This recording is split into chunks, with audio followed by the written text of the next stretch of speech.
Kembali semula bersama dengan MHI. Tadi awal-awal pagi saya dengan Wardina bercerita tentang pameran ICT ya. Dan bila bercerita tentang ICT ni, mau tak mau kita akan bercerita juga dengan kemudahan kita untuk mendapatkan maklumat di hujung jari, perniagaan, pelbagai transaksi. Jadi anda yang di rumah tu, ya, kita nak buka peluang kepada anda untuk mengetahui, mendapatkan ilmu tentang apa yang anda boleh lakukan bila kita bercerita berhubung dengan internet. Dan bersama dengan saya adalah tetamu pada pagi ini. Kita bersama dengan Dr. Irfan Khairi. Boleh saya panggil Irfan? Boleh. Dan Irfan orang yang masih muda, 10 tahun lebih muda dari saya. Saya 41, Irfan 31 tahun. Muda lagi tu Masjid dah. Muda lagi ya.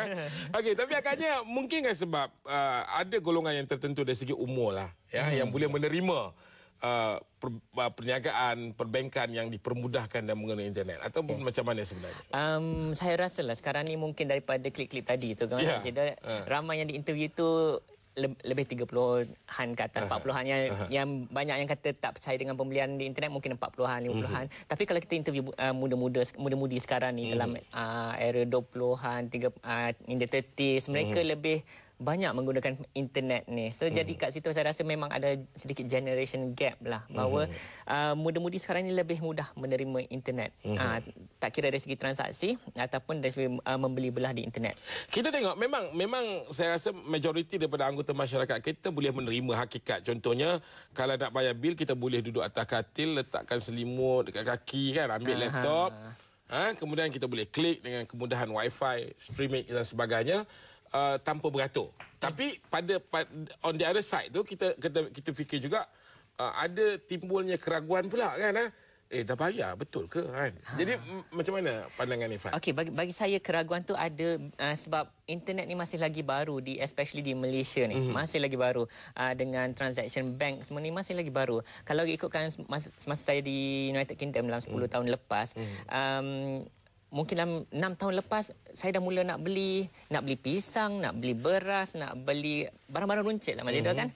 Masuk internet, type URL apa pasaraya kat situ, petang tu dia akan datang hantar. So jadi dekat situ pun kita boleh lihat bahawa di luar sana, especially di belah-belah Eropah, belah-belah US, mereka dah menerima internet sebagai way of life dah. Boleh order, in fact benda barang-barang runcit pun boleh beli juga. Tapi betul juga tadi salah seorang dalam klip tadi kata ada certain produk kita kena pegang, kita kena lihat benda tangible ni. Okey, sebenarnya tak semua produk kita boleh jual di internet. Macam seperti baju, kasut, susah sikit nak jual sebab kasut mungkin kita kena test besar ke tidak kan. Size dia, dan baju pun sama, kita nak pegang material, dan ada betulnya. So one thing is bukan semua produk boleh dijual di internet. Certain produk boleh dijual di internet. Ada antara responden kita tengok tadi yang membangkitkan isu keaslian, ataupun dia kata ada barang mungkin imitation, mungkin tidak. Jadi bagaimana? Okey, itu especially datangnya daripada kita yang di Asia ni. Kita di Southeast Asia especially sebabnya kita dah banyak terdedah kepada DVD cetak rompak, CD cetak rompak. So kita kat sini, masyarakat sini dah mula takut benda-benda tu akan terjadi. Again, Mazidul, kalau di luar sana there's no question about keaslian. Di United Kingdom, di US, mereka agak strict dengan keaslian, so mereka lebih percayalah. Seperti saya melakukan perniagaan internet, katalah ramai orang takut kena tipu lah. Sebagai usahawan pun takut kena tipu, sebagai pembeli pun takut kena tipu. Dah beribu-ribu, mungkin 5-6 ribu pelanggan dah daripada dulu sampai sekarang, pelanggan luar negara, dan saya pernah kena tipu mungkin dalam 5 kali 4-5 kali daripada 5-6 ribu pelanggan. Yang menipu pula datangnya mungkin 2 daripada Filipina, 2 daripada Indonesia, dan seorang 2 daripada Malaysia. Yang menipu pun kita yang dekat sini juga. So itu satu mentaliti yang kita perlu lihatlah, bahawa kita masyarakat sini lagi takut tentang penipuan imitation semua ni. Bagaimana saya nak memastikan untuk membuang keraguan itu, pertama. Yang kedua, pada masa yang sama saya juga tak mahu tertipu. Jadi apa panduan yang Irfan boleh? First kali is mula sikit demi sikit lah. Mungkin ragu-ragu ni selalunya datang daripada mereka yang tak pernah guna internet sangat, ataupun tak pernah guna online banking. Online banking sekarang ni masih memang memudahkan kita, and then memang selamat. kalau anda selalu guna online banking, anda mula rasa benda ni senang sebenarnya, memudahkan kita. Jadi dekat situ akan mula timbul rasa kita akan rasa lagi yakinlah dengan buat small transaction. Mungkin nak beli buku online, buku online, bila nak buku kita masuk online beli buku. Dan kemudian mungkin rasa kita nak beli benda-benda besar-besar sikit, mungkin CD player ke MP3 player ke online. So mulanya daripada kita kena start semualah dengan online banking. Online banking memang selamat sekarang ni. Faktor kalau orang nak membeli barang lah, contohnya macam Irfan cakap tadi nak beli CD player lah contohnya. Apa antara faktor yang mendorong orang untuk menggunakan internet? Sebab ada antara responden kata tak apalah kalau saya nak bayar bil pun saya beraturlah kat mana-mana pun ada. Kan? Ataupun ada golongan ni memang dia ada satu wall yang dia banner mengatakan aku tidak mahu mencuba. Pandangan macam mana Selamat? Saya rasa yang kedua-duanya pada ada yang memang tak mahu mencuba sebab dah fikirkan negatif tentang perniagaan internet ni. Sebab satu lagi macam kita dalam media dalam surat khabar ke kan, tentang kes-kes kena tipu banyak didedahkan. Itu yang menakutkan kita lagi buat dengan perniagaan internet ni sebab kes-kes penipuan, kes-kes barang-barang ciplak, semua itu banyak didedahkan. Tapi kes-kes kejayaan usahawan internet kurang didedahkan. Inilah antara percubaan kita pada pagi ini. Itulah ini. dia.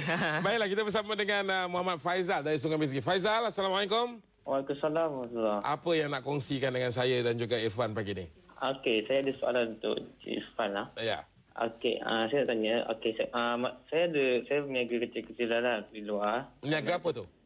Saya berniaga Sri, ada barang yang macam kopi semua. Okey. Okey, macam mana saya nak start berniaga melalui internet sedangkan saya tak ada basic ataupun pengetahuan membuat laman web ke transaksi semua. Saya nak tanya soalan tu. Bagus soalan itu. Terima kasih Faizal. Macam Irfan lain pernah belajar di UK, kemudian ada pengalaman, lepas tu ada landasan platform itu. Tapi macam Faizal, macam mana kita nak bantu dia? Bagaimana nak mulakan perniagaan internet, kita start dengan produk dulu. Kita sebagai usahawan kena ada produk. Macam Mazido, dengan cerita Mazido menulis buku kan. Kata Mazido ada buku, katalah macam Wardina nak jual brush ke, nak jual tudung ke, itu dah ada produk. Langkah kedua kena ada laman web. Macam kita punya pemanggil tadi kata tak tahu bina laman web. Tak tahu bina laman web, kita boleh belajar bina laman web, hadiri kursus-kursus ke, ataupun boleh beli buku yang mengajar kita macam mana nak buat laman web. So produk dah ada, laman web untuk dedahkan produk kita dah ada. Yang ketiganya, kita perlu tahu macam mana nak terima bayaran daripada pelanggan. Terima bayaran daripada pelanggan, maksudnya pelanggan-pelanggan luar sana boleh guna kad kredit untuk bayar kita. So kita dapat duit lah. So ada 4 langkah. Yang terakhir kali adalah promosi. Macam dalam buku saya, Rahsia Jutaan-Jutaan Internet Terbongkar, saya ada ceritakan ke 4 langkah ni. Juga dalam lagi 2 minggu saya akan mengendalikan seminar macam mana nak mulakan perniagaan internet di JW Marriott. Selalunya mendapat sambutan? Alhamdulillah, memang sambutan amat tinggi. Kalau pendengar-pendengar yang pemanggil tadi nak tahu lebih lanjut, boleh lawati www.rahsiainternet.com. Rahsiainternet.com. Rahsiainternet.com. Baik, saya rasa ada juga yang nak diulas tentang Faizal tadi. Kalau misalnya katalah dia